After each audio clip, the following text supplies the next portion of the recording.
brought to you by Silver Pumps and Motors.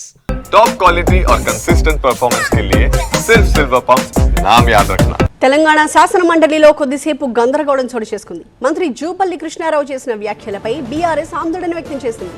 Telangana రావడంలో కేసీఆర్ పాత్ర ఉందని, ప్రత్యేక రాష్ట్ర ఆకాంక్ష మేరకు గత ప్రభుత్వ పాలన లేదని అన్నారు. ఎన్ని గొప్ప పనులు చేసినా అంకిత భావంతో పని చేయలేదు అని ఆరోపించారు. దీనిపై బీఆర్ఎస్ సభ్యులు ఆగ్రహం వ్యక్తం చేశారు. కేసీఆర్ గారి పాత్ర ఉంది అన్న తెలంగాణ వచ్చిందో ఏమీ చేయలేని అనలే, వారు కూడా చేసిండ్రు, ఏమి చేయలేదు అనలే కదా. మీకు ఉనికెందుకు?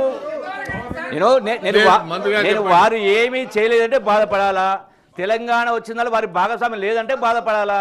నేను ఉందనే చెప్పినా కదా, వాస్తవాలు మాట్లాడియండి. శంబీపూర్ రాజు గారు తెలుసయ్యా బాబు, శంబీపూర్ రాజు గారు మీరు నేను మాట్లాడిన తర్వాత దానిలో నేను ఒక్క అబద్ధం మాట్లాడటానికి కాదు, పూటకు మాట మార్చడానికి కాదు. మీకు వినే ఓపిక ఉండాలా? మీరు చెప్పిందే వేదం, నేను చెప్పిందే వేదం అంటే ఎట్లా? నేను వారి గంట సేపు ఇచ్చిన నేను చెప్పిందే వేదం అంటే ఎట్లా? వినాలి కదా. నేనేమన్నా ఏ లక్ష్యంతో ప్రాణత్యాగం చేసిండో ఆ లక్ష్యం దిశగా ఆ స్థాయిలో పరిపాలన జరగలేదు, బాధ్యత రహిత పరిపాలన జరిగిన ఎగ్జాంపుల్ ఇస్తా అంటున్నా నేను.